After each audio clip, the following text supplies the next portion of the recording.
TV Harian Nasional adalah media yang mengangkat dan menyajikan perkembangan seputar politik dan hukum, ekonomi, pariwisata, pendidikan dan budaya, serta pertanian dan perkebunan.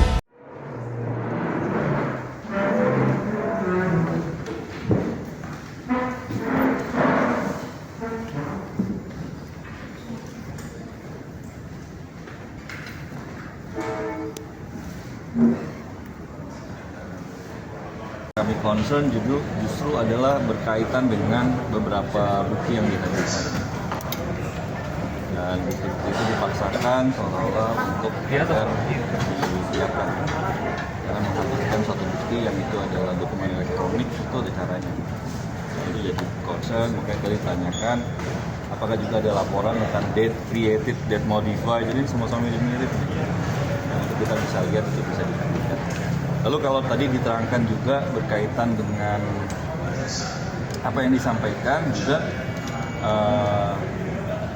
berdua tidak tahu tentang peran daripada Pak Harun dalam kaitan dengan Arme. Kalaupun tadi disampaikan komisaris yang tadi Pak Harun juga menyampaikan, komisarisnya Bu Erni, karena juga secara de facto-nya beliau hal yang sama juga terhadap Pak Budi Susilo, ada bukti.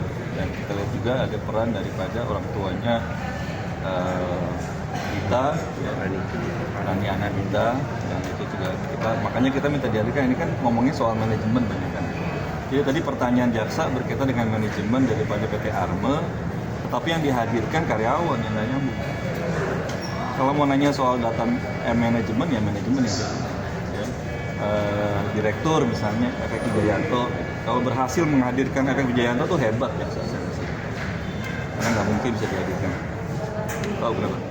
Meninggal. Yang kedua adalah ya harus dihadirkan berarti yang satu lagi karena manajemen itu ada dua kan. Disampaikan oleh Pak Ari ya.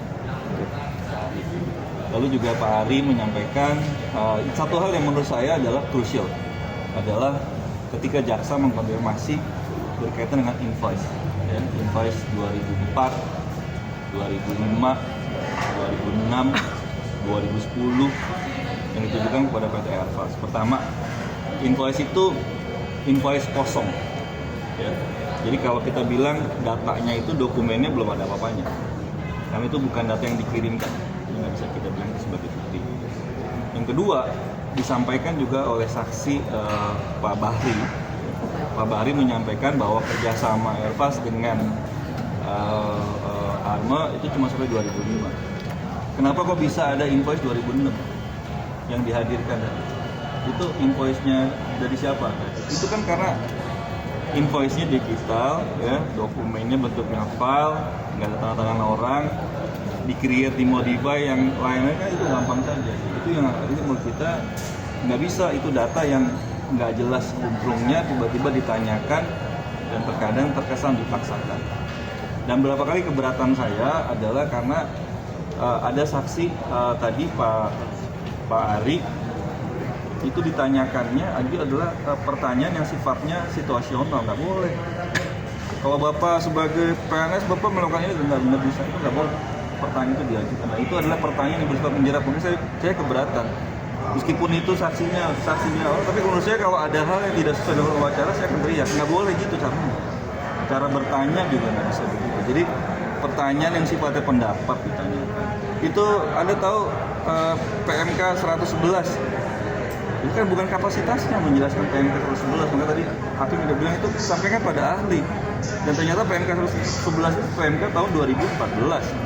Yang ditanyakan tentang fakta 2003, kan nggak nyambung. Bang, lalu sebenarnya apa yang coba digali oleh jasa penuntut hari ini kalau misalkan memang nggak ngerti saya yang digali apa? Saksinya Karena tidak bersesuaian. karena menurut saya juga kan kalau kita ngomongin soal urutan ya tentang kronologisnya dari awal tiganya apa, ini perannya apa, kalau kita ngikutin dari surat dakwaan. Tapi juga yang jadi concern kami adalah sebenarnya bagaimana sebenarnya ini perkara ini bisa naik sidik itu gimana caranya sih? Ini LP-nya LP temuan, LPTK, ya. Dan itu ditaruh tangan oleh Pak Andar ya, Pak Endar. Terus dia bikin laporan bahwa ini ada tindak pidana. Kita nggak pernah tahu nih. Tadi juga disampaikan sama Pak Ari bahkan kalaupun itu ada bersifat etik. Memang dari awal kita juga bilang ini kasusnya kasus etik, nothing to do with corruption. Dan kalau kita bilang ini victimless crime, maka juga harus kita jelasin gitu. Siapa yang disebut sebagai, karena biarpun itu victimless crime, tetap kita harus jelaskan harm. Ya, dalam satu tindak pidana itu ada harmnya. Yang harm itu siapa yang mengalami harm itu? Kalau itu adalah victimless crime dalam kasus corruption, maka itu adalah state harm.